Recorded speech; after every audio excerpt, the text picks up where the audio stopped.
The New Orleans Saints are finished with the Southern California portion of training camp. What did we learn during these 18 practices, ladies and gentlemen? Today, the video is presented by New Orleans Football, Underhill and Mike Triplett and the gang, who are covering every single second of training camp out on the West Coast.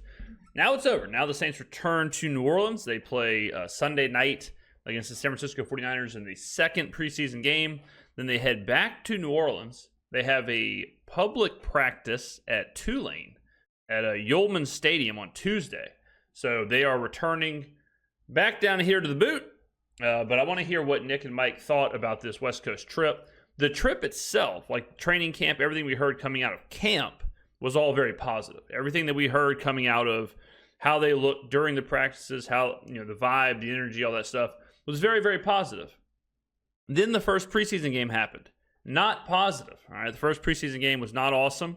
At least not for the first team offense. It was not awesome. So I don't know if it's one of those things where two different things are happening, right? Like camp is awesome, inside the building is awesome. When they're fully in their plays and scheme and system, it all looks good. And then in preseason, we know from Clint Kubiak and Derek Carr that the first team offense, was going to hold back a lot of stuff, and they weren't going to show a lot. They weren't going to do anything. It was going to be very vanilla. So to the public's eye, because we're not seeing training camp, to the public's eye, it looked bad, right? It looked vanilla, it looked bland, it looked uninspired, but maybe that was kind of by design. So we'll see what they say. We'll react like only I can do. Let's roll. The Saints are done out here in Southern California. This stanza of training camp is now over. Ooh, the stanza. Nice. We're going to get into our main takeaways on this episode of The Dot, presented by Matt Bowers Auto Group. Number one thing on your list, so you came out here, 17 practices in the books. What is your number one non-Trevor Penning takeaway of? Yeah, Trevor.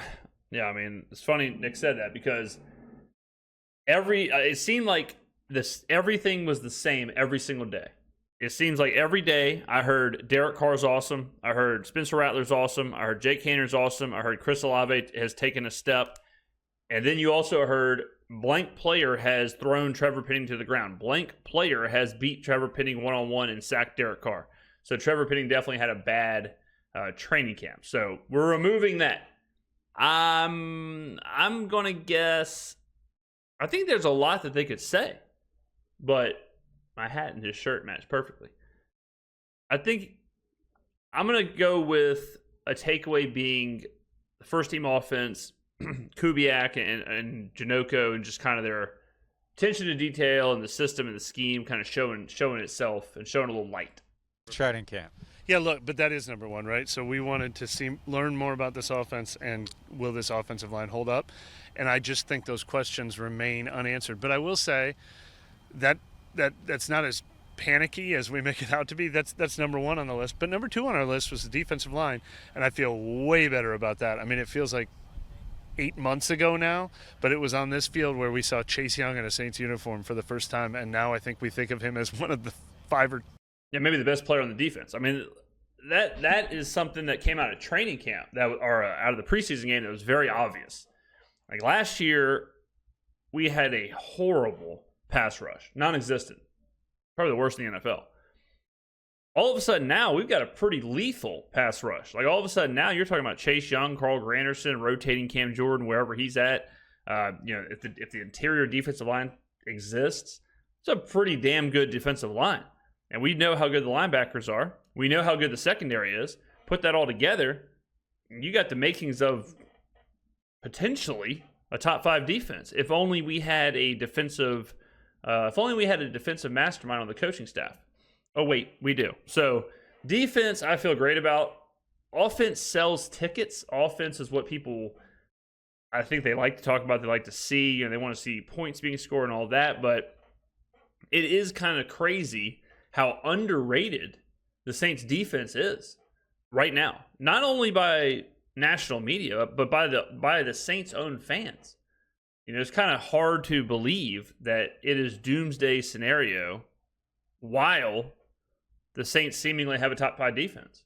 If you have a top 5 defense, you're kind of starting at average. It's hard to be bad with the top 5 defense. So I can't wait to see them in the regular season, especially like week 1.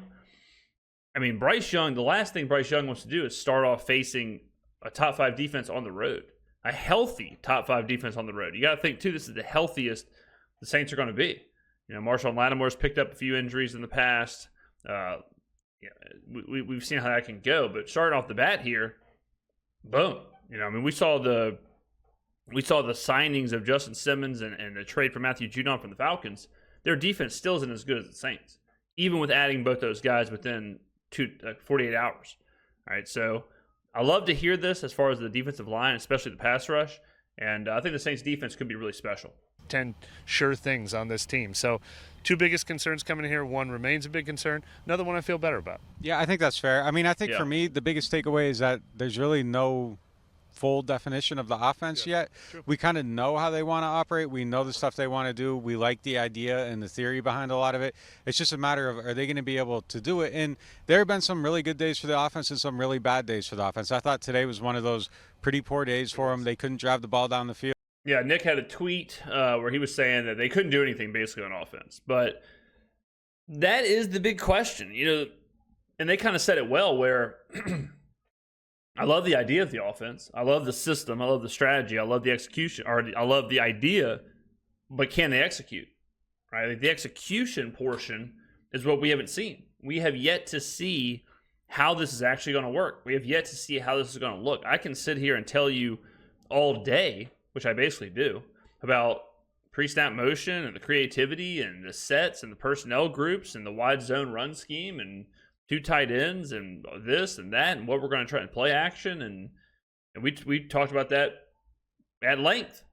But until you see it and until it's happening on a consistent basis outside of practice, like once it's happening in the games, like then we'll be able to actually say, okay, this idea, the scheme, the system, all that stuff is real. Right now, I think and I'm filming this the day before the Saints preseason game, also known as Saturday.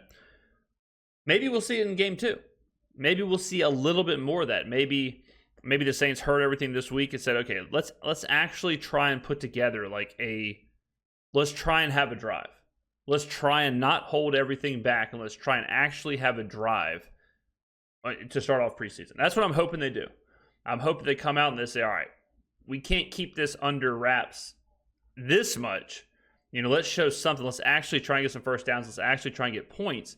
And I wonder how fast, how quick the kind of the mindset around this team, like how fast will that change? How fast will the perception and the narrative around the offense change if the Saints' first team offense goes out there? Let's say they play 2 possessions. If they go out there and score, if they look great, like if they come out there, we see some stuff, we see some motion, we see some play action, we see Carr hitting Olave, and we see, you know, the running game work against a team like San Francisco.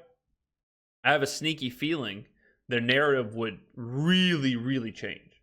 Really change. Should it? I don't know. But should it have changed that much after the first preseason game? Probably not. So it's a little bit of column A, a little bit of column B. And they struggled to get some stuff done. I thought one day this week they looked really good. The other day where they kind of called full plays, they really didn't. So I think there's a lot of questions still to answer about this group. Part of me wonders how much of the defense being good has been a hindrance on the offense, but there's obviously some offensive liability. So I think it's a good point too. You know, the defense seems like the defense is rolling.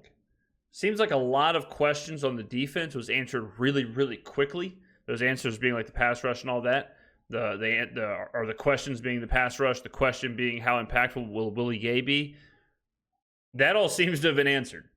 The questions on the offense is yet to be answered, right? So you got a defense is really good, that is, from what it sounds like, firing on every level. So it's probably really difficult for the offense to get into a rhythm when Chase Young is absolutely wreaking havoc. I mean, they're basically like, they have Reggie White on one side and, you know, Julius Peppers in his prime on the other side. So the offense is probably hard to get into a system or a rhythm or a cadence or whatever when there's no time. They're just getting destroyed. And then you can say, well, that's probably how it's going to be in the regular season. And to that, I would say, yeah, you're probably right. So is it a hindrance right now? Is it a hindrance to what they're, like a hindrance to the practice side of things? Maybe, because at some point you do kind of just want to get reps and see the plays be successful and see the players be successful. But on the same time, iron sharpens iron, right? So if going against a really good Saints defense every single day, are there negatives to that for the offense? Sure. But you would hope that they come out of it stronger because they are going up against this unit. I think going into these preseason games, it's important for them to try to answer some of those things. I don't know that we're going to get great answers back in Metairie. It's probably going to be something that lingers into the season, but the main takeaways here are that we're still learning about this team, so there's a lot of stuff to figure out. Stick with us on New Orleans Football. We'll cover that full process, start to finish, until the end of the year. No doubt. Obviously, I mean, y'all know I'm a big fan of New Orleans Football. If you want the immediate coverage, day-to-day coverage, second-to-second coverage of all that stuff, practices, camps, you want the inside information, obviously, a subscription to New Orleans Football is the way to go. So go take a look, go check it out, get involved, follow the guys, all that stuff. I agree 100%. We don't know a lot about this team right now, offensively. They need, where I'm sitting right now, they have to succeed or they have to show something against San Francisco in the second preseason game. Because maybe the defense has just got their number. Maybe practice is not the right environment right now for just big-time success. So treat it like a game. Treat it like a game. Get some momentum for the offense. It feels like the offense is losing momentum. It feels like they had a lot of momentum early on in the training camps. And then it seems like it's kind of stagnated, and it seems like maybe the defense figured them out, or I don't know. But I haven't heard too many positive things offensively besides Spencer Rattler and Jake Haener. That's the only thing I hear. And Chris Olave. Olave, it sounds like he's been really good too. So I hope they take the San Francisco game relatively serious. Those first couple of possessions, I would love to see this offense show us a little life. So that's what I'm rooting for. That's what I hope to see. Ladies and gentlemen, let me know in the comments below what you think. Have you been tracking the Saints during this West Coast training camp? What do you think coming out of it? What do you think going into the game against San Francisco on Sunday? What do you hope to see? Let me know, and I will see you in the next video.